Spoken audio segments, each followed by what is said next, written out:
Bonjour, dans cette vidéo, comme prévu, je vais analyser les implications de la dernière baisse du taux directeur de 3 à 2,75% par la Banque centrale marocaine, Banque Maghreb.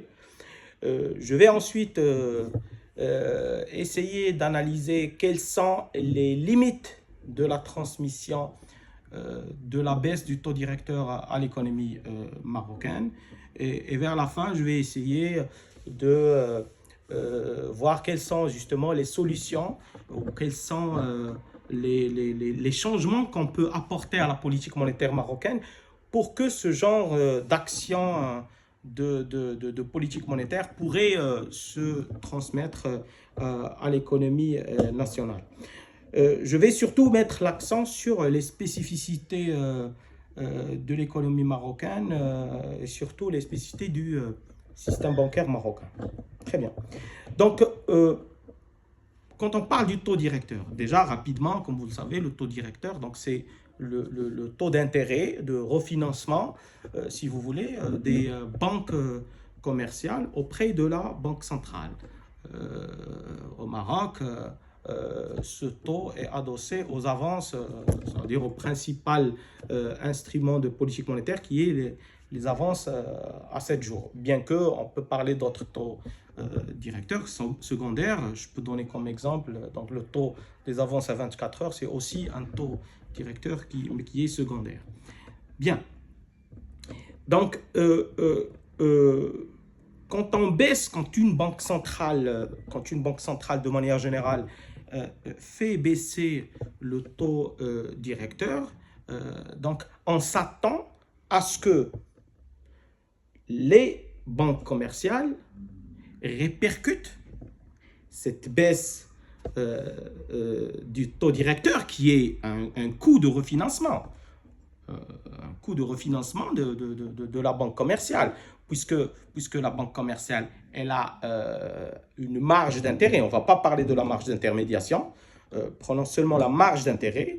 Donc, elle a un coût de refinancement, et elle a bien sûr des crédits à distribuer avec des taux débiteurs. Donc, bien évidemment, ce qu'on attend de cette baisse, c'est que quand le taux directeur va baisser, les banques vont, puisque le coût de refinancement va baisser, donc ils vont bien évidemment ils vont faire baisser aussi les taux débiteurs.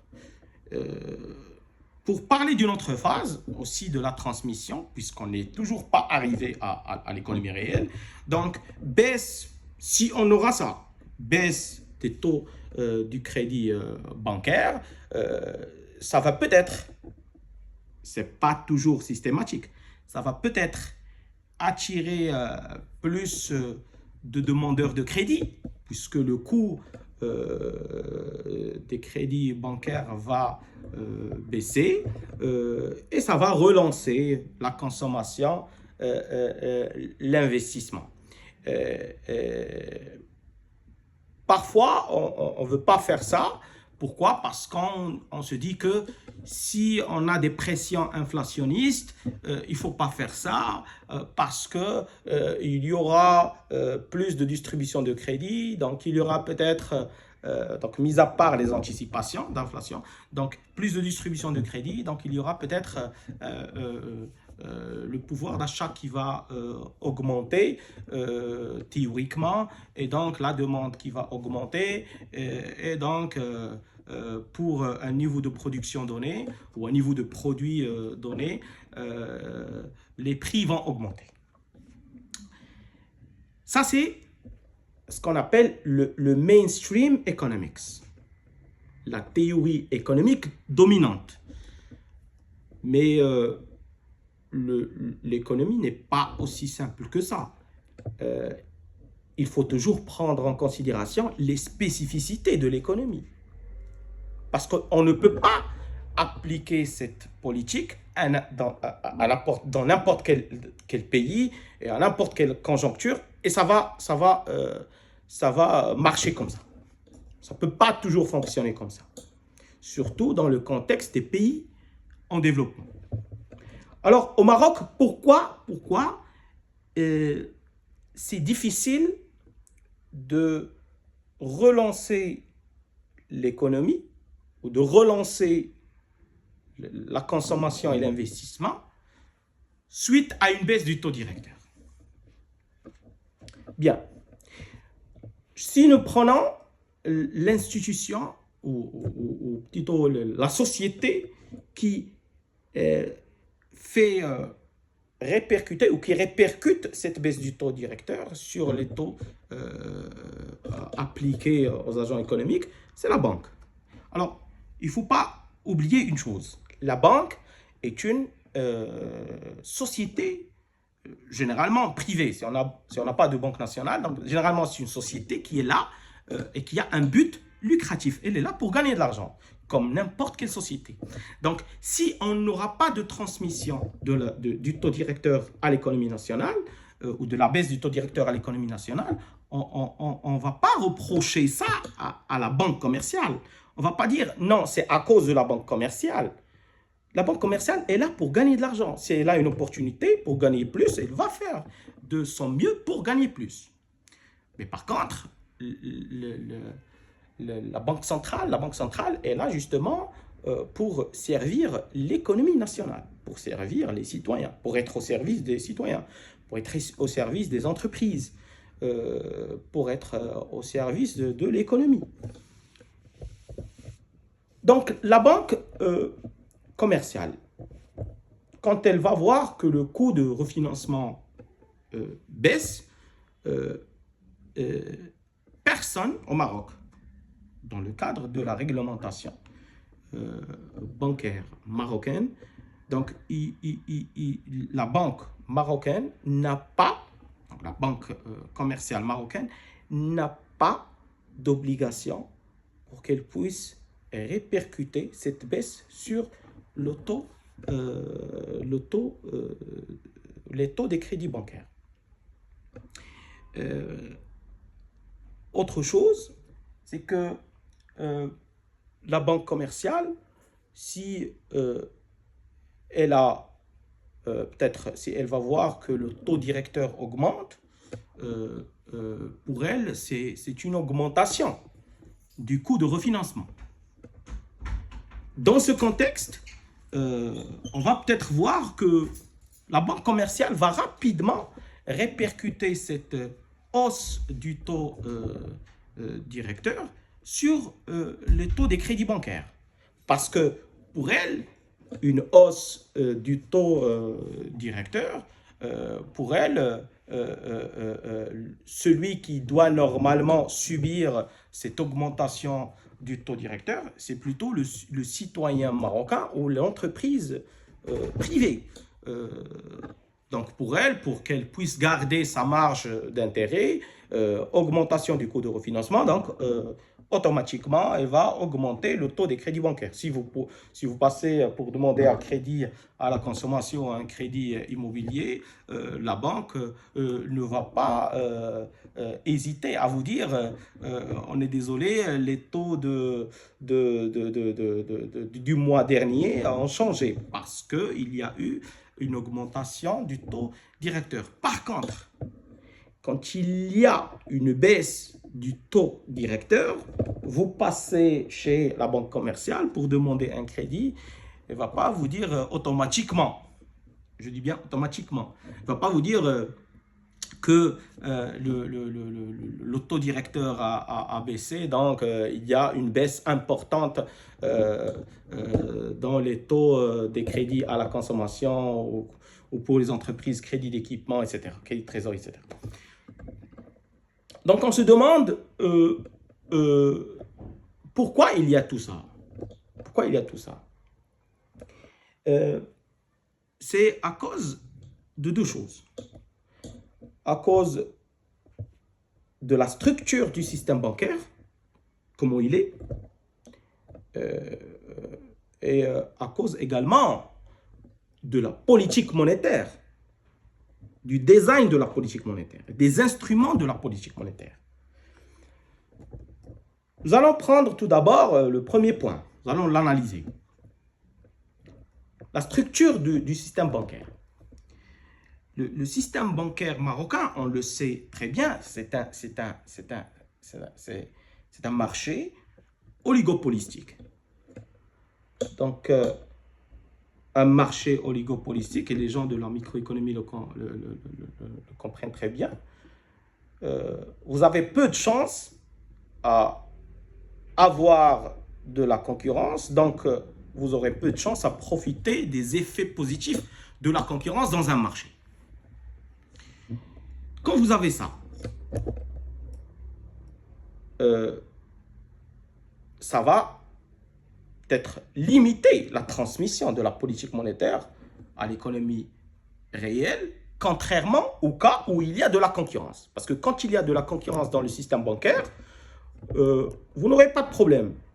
Vous faites baisser le taux directeur, il y a une forte concurrence dans le marché, les banques vont essayer au maximum d'attirer le plus de clients. Puisque le coût de refinancement a baissé, donc elles peuvent rapidement faire baisser les taux débiteurs pour qu'elles puissent attirer plus de clients, puisqu'il y a une forte concurrence. Et ce n'est pas le cas pour le système bancaire marocain. Deuxième élément, et on l'a déjà discuté au début, c'est le fait que le principal instrument de la politique monétaire au Maroc, qui est les avances à 7 jours, c'est un instrument qui n'oblige pas la banque à répercuter la disponibilité de la liquidité bancaire ou de la monnaie banque centrale et la baisse du coût de refinancement. Donc la banque n'est pas obligée, puisque quand la banque centrale offre de la liquidité aux banques commerciales, elle ne va pas demander après qu'est-ce que vous avez fait.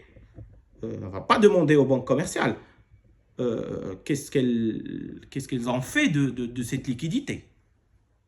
Est-ce qu'elles ont financé l'économie ou pas? La Banque centrale ne va pas également demander est-ce que les banques commerciales qui ont profité de cette baisse du coût de refinancement, baisse du taux directeur, est-ce qu'elles ont réellement et significativement, parce que c'est important. Je vais revenir à cette question. L'impact doit être significatif. Est-ce qu'elle ne va pas vérifier, est-ce que ces banques ont justement fait baisser les taux débiteurs? Donc, suite à l'ensemble de ces causes, bien évidemment, on va se poser une autre question. Qui profite finalement, ou qui va peut-être profiter de cette baisse du taux directeur? Si ces éléments sont présents dans l'économie marocaine ou dans le système bancaire marocain de manière générale, bien sûr, le premier agent qui va profiter de cette baisse du taux directeur, c'est la banque. Or, quand la Banque centrale fait baisser le taux directeur, elle ne le fait pas pour les banques, elle le fait pour l'économie nationale. Donc, avec les spécificités de l'économie marocaine, du système bancaire marocain, malheureusement, le consommateur ou le demandeur de crédit ne va pas réellement profiter de cette baisse. Il faut voir un petit peu ce qui s'est passé avant. Dans la période la période de la Covid-19, donc la Banque centrale avait baissé le taux directeur. Si vous voulez, vous pouvez revenir par exemple à cette période où il y avait la baisse du taux directeur et vous pouvez analyser à côté le niveau général des taux débiteurs. Il y avait une baisse des taux débiteurs, mais cette baisse n'était pas aussi importante que la baisse du taux directeur.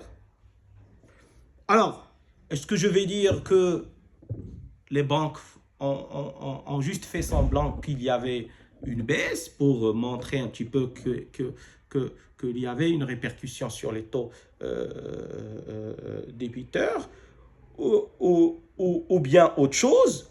Moi, tout ce que je peux dire, c'est que je ne peux pas reprocher à la banque commerciale le fait qu'elle ne répercute pas vraiment la baisse du taux directeur sur les taux débiteurs.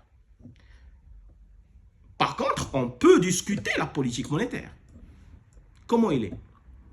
Alors, pour comprendre justement la situation actuelle, bon, je vais revenir un petit peu, je vais comparer un petit peu ce qui s'est passé avant, ce qu'on avait avant. Avant les années 90, donc les années 80, les années 70 au Maroc, on n'avait pas un système bancaire libre qui faisait ce qu'il voulait. Non, on avait des banques qui étaient très bien encadrées. Mais ensuite, on a libéralisé justement le système bancaire de manière générale et la politique monétaire en particulier. Et nous avons supprimé un certain nombre d'instruments de politique monétaire. Je reviens au re-escompte, je reviens à la sélectivité des crédits, je reviens à l'encadrement du crédit. À la limite, l'encadrement du crédit, il fallait le supprimer, mais la sélectivité des crédits, le re-escompte ont vraiment servi l'économie nationale. Mais ensuite, on est passé aux instruments de contrôle indirect. Entre autres, les avances à 7 jours, les avances à 24 heures, etc. Donc, moi, ce que je peux dire, moi, je ne suis pas contre la libéralisation. Je ne suis pas contre le fait de libéraliser ainsi l'économie. Mais je vais donner un exemple que je donne toujours quand je parle de cette question de libéralisation. Quand vous avez un enfant, un petit enfant, et vous voulez traverser la route, il faut toujours le prendre, il faut toujours prendre sa main. Vous ne pouvez pas lui donner la liberté. Vous ne pouvez pas lui dire vous êtes libre, vous pouvez jouer là où vous voulez, vous pouvez traverser la route tout seul. Non. Parce qu'il est toujours petit, parce qu'il a toujours besoin d'assistance. Et parce que vous avez peur de lui. C'est la même chose pour l'économie. Quand vous avez une économie qui n'est pas développée, quand vous avez les mécanismes de marché qui ne sont pas développés, je reviens à la question de la concurrence. Quand vous n'avez pas un marché où il y a vraiment de la concurrence, parce que c'est grâce à la concurrence que les mécanismes de marché peuvent fonctionner. Si vous n'avez pas de concurrence, si vous avez un marché oligopolistique, si vous avez un cartel, je ne sais pas, les mécanismes de marché ne vont pas vraiment fonctionner et les opérateurs vont profiter le maximum possible de la politique économique. Donc nous avons libéralisé le système bancaire, mais au final, l'économie nationale n'a pas vraiment profité de cette libéralisation. Donc, l'impact d'une hausse du taux directeur sur les taux débiteurs n'est pas la même que l'impact d'une baisse du taux directeur sur les taux débiteurs. Si vous avez ça, pour les chercheurs, je peux vous donner une piste pour pouvoir étudier ça, si vous voulez. Il y a un modèle, vous pouvez le chercher, qui s'appelle NARDL, donc Non-Linear ARDL. Il vous permet d'évaluer l'impact d'une hausse du taux ou d'une variable de manière générale sur la variable expliquée et l'impact de la baisse sur la variable expliquée. Et comme ça, vous pouvez faire la différence. Si on le fait pour le secteur bancaire marocain, on va trouver que bien évidemment l'impact de la hausse se transmet avec des lags, avec des retards qui ne sont pas lents. Mais par contre, la baisse, elle aura des problèmes à se transmettre au taux débiteur. En fait, ça nous rappelle quoi? Ça nous rappelle le marché des hydrocarbures au Maroc. Vous savez, on a commencé à décompenser petit à petit. Vous avez des sociétés qui opèrent sur ce marché. Donc, quand il y a la hausse, quand il y a une hausse des prix du baril à l'international, son impact sur le prix à la pompe va être beaucoup plus significatif et beaucoup plus important que quand on a ou quand on aura une baisse des prix du baril à l'international sur les prix à la pompe. C'est un petit peu la même chose. Il y a beaucoup de points en commun entre le marché des hydrocarbures au Maroc et le marché, bancaire marocain. Alors, tout ce que j'ai dit jusqu'à maintenant, vous pouvez le retrouver dans un certain nombre d'articles que j'ai écrits en français. Donc, c'est disponible. Donc, vous pouvez mettre, par exemple, mon nom sur Google Scholar, Younes H. Meddouche. Vous pouvez mettre mon nom. Vous allez trouver un certain nombre d'articles qui, justement, analysent quelles sont les limites de la politique monétaire de manière générale dans les pays en voie de développement et en particulier au Maroc, et quelles sont les solutions. Parce que parfois, quand on veut du bien à notre pays, il ne faut pas toujours mettre le point sur les points négatifs. Il faut aussi mettre le point sur souligner les points positifs et donner des solutions.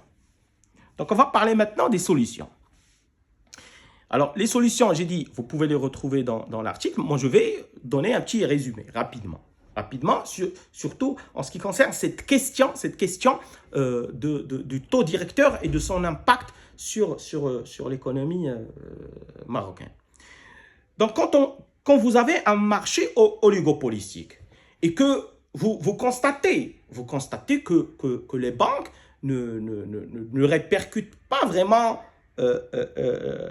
la baisse du taux directeur sur les taux débiteurs, alors ce qu'on peut faire, c'est que la Banque centrale pourrait, par exemple, mettre en place deux par exemple, deux taux directeurs. Un taux directeur qui profite à toutes les banques, quelle que soit leur performance. Je vais définir de quoi je parle quand je parle de performance.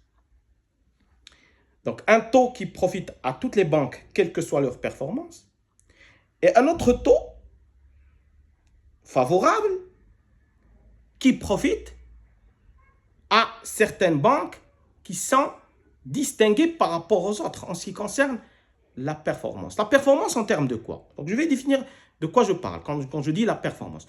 La performance en termes de transmission du taux directeur au taux débiteur. D'accord? Donc, peut-être il y a une baisse du taux directeur, on va attendre. S'il y aura des banques qui ne vont pas vraiment répercuter cette baisse sur les taux, ils doivent les répercuter significativement. Donc, s'ils ne vont pas répercuter cette baisse sur les taux débiteurs, ils peuvent profiter d'un taux, par exemple, de 3%. Mais pour les banques qui vont être performantes en termes de quoi? Performantes, j'ai dit, en termes de répercussion de la baisse du taux directeur sur les taux débiteurs. Et significativement, vous devez montrer qu'il y a une vraie corrélation entre le taux directeur et les taux débiteurs. Pour les banques qui vont montrer peut-être après 2 mois, 3 mois, qu'ils ont répercuté la baisse du taux directeur, elles peuvent continuer à se refinancer auprès de la Banque centrale à 2,75. Mais pour les autres banques qui ne vont pas répercuter cette baisse, elles ne doivent pas continuer à profiter de ce taux de refinancement qui est réduit de 2,75, mais elles doivent plutôt se refinancer à un taux de 3%, par exemple. S'il y aura après une autre baisse, on va continuer à faire la même chose. Comme ça, les banques qui ne répercutent pas doivent se refinancer avec le taux le plus élevé. Parce que la baisse, je le rappelle, la baisse du taux directeur a été faite pour servir les agents économiques, le secteur privé, les demandeurs de crédit. Un autre point qui est aussi important, c'est que baisse des crédits baisse des taux des crédits bancaires, ça ne veut pas dire systématiquement qu'il y aura une demande de crédit qui va augmenter. Parce que parfois, si on demande, par exemple, une baisse, un crédit bancaire, un crédit auto, par exemple, parfois, on ne cherche pas vraiment à analyser l'évolution des taux, etc. Pourquoi au Maroc, on n'a pas cette logique? Parce que les taux, le changement des taux n'est pas vraiment important. Le changement n'est pas important, n'est pas très significatif. Donc, quand il y a des changements, ce sont des petits changements, vraiment de petits changements. Mais quand il y aura de grands changements, il y aura peut-être un impact. Donc, j'espère que je n'étais pas lent en ce qui concerne l'analyse de l'implication du taux directeur sur l'économie réelle. Moi, ce que je voudrais souligner pour conclure, c'est que nous avons une politique économique. Il y a plusieurs politiques. Là, on est en train de parler de la politique monétaire.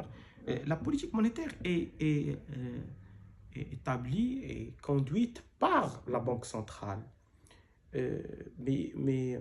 Donc, si la politique monétaire ne se transmet pas à l'économie réelle, il faut reprocher en premier lieu ce que fait la Banque centrale. Parce que si la politique monétaire n'est pas adaptée au marché, il faut changer de politique, il faut proposer une autre politique. D'ailleurs, c'est ce que j'ai fait dans mes articles. Il ne faut pas oublier une chose. Si vous revenez au discours de Sa Majesté le roi Mohammed VI en 2019, Sa Majesté le roi avait parlé du financement de l'économie, du financement des jeunes, et il a donné ses directives aux acteurs bancaires et financiers pour qu'ils fassent ce qu'ils doivent faire pour financer l'économie. Parmi ces acteurs, il ne faut pas oublier, ces acteurs, nous avons les banques, mais nous avons aussi la Banque centrale. Donc, pour moi, la Banque centrale a déjà des directives dans le discours de Sa Majesté et qu'elle doit normalement les appliquer. La Banque centrale, elle est là pour conduire sa politique monétaire. Si, je le rappelle, si ça ne marche pas, il faut proposer une autre politique monétaire. Si les gens de la Banque centrale me regardent, je rappelle que j'ai un article où je propose vraiment une refonte de la politique monétaire. Il y a un article, je vais mettre ça sur la description. Donc, je vais mettre ça sur la description. Il y a un article qui propose une refonte des instruments de la politique monétaire. Il y a un autre article qui parle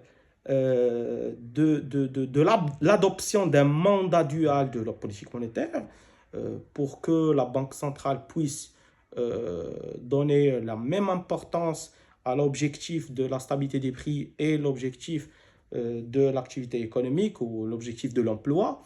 Il y a un autre article également qui parle de la stratégie de politique monétaire. C'est là où j'ai parlé de la réforme du régime de change et de sa relation avec la stratégie de politique monétaire. Donc j'espère que j'étais pas lent. C'est tout pour cette vidéo. Si vous avez des choses à demander, vous pouvez m'écrire des commentaires. Et si vous avez besoin d'une autre vidéo, peut-être je peux prendre vos questions en considération pour peut-être préparer une autre vidéo. Je vous remercie de m'avoir suivi. Merci.